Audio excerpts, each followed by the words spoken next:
आपण पाहत आहात एकच प्रहार न्यूज, आवाज जनतेचा। कुंभेफळ परांडा रस्त्यावरील धोकादायक झाडांचा प्रश्न अखेर मार्गी, उपसरपंच फारुख शेख यांच्या पाठपुराव्याला यश। परांडा प्रतिनिधी विजय मेहर। कुंभेफळ ते परांडा या मुख्य रस्त्यावर रस्त्याच्या कडेला असलेली धोकादायक झाडे व झुडपे वाहन चालकांसाठी मोठा धोका ठरत होती। विशेषतः रात्रीच्या वेळी व वळणावरून जाताना अपघाताची शक्यता वाढली होती। या गंभीर समस्येबाबत कुंभेफळ गावचे उपसरपंच फारुख शेख यांनी सातत्याने पाठपुरावा करत प्रशासनाचे लक्ष वेधले।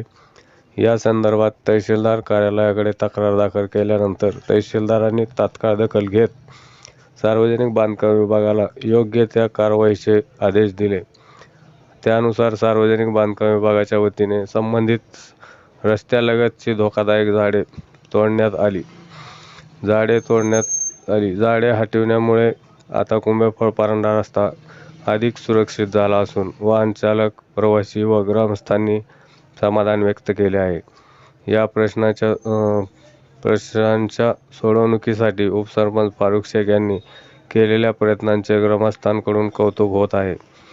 रस्त्याच्या सुरक्षिततेसाठी प्रशासनाने घेतलेल्या तात्काळ निर्णयामुळे भविष्यातील संभाव्य अपघात टाळण्यास मदत होणार आहे, अशी भावना नागरिकांतून व्यक्त केली जात आहे। एकच प्रहार न्यूजसाठी विजय मेहर, परांडा।